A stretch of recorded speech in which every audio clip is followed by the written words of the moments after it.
अभी आपको अहम खबर से आगाह करते चलें कि शेख रशीद को अहाता अदालत से गिरफ्तार कर लिया गया है। अहम खबर से आपको आगाह कर रहे हैं कि शेख रशीद को 9 मई केस में जमानत खारिज कर दी गई है। शेख रशीद को अहाता अदालत से गिरफ्तार कर लिया गया है। अहम खबर से आपको अपडेट कर रहे हैं कि शेख रशीद को अहाता अदालत से गिरफ्तार कर लिया गया है।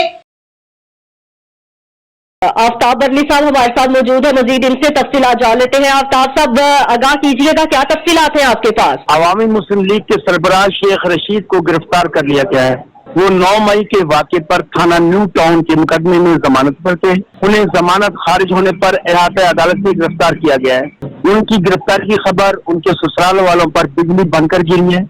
सारी खुशियां उनकी खत्म हो गई है, कुछ मुश्किल है, कुछ सड़कों पर निकल आई है। आफ्ताब बरनी साहब, अवाम का क्या रद्द अमल सामने आया है, देखने में क्या आया आपको? आफ्ताब बरनी साहब, आप हमें सुन पा रहे हैं? आफ्ताब बरनी साहब बताइएगा कि अवाम के क्या तासुरात हैं?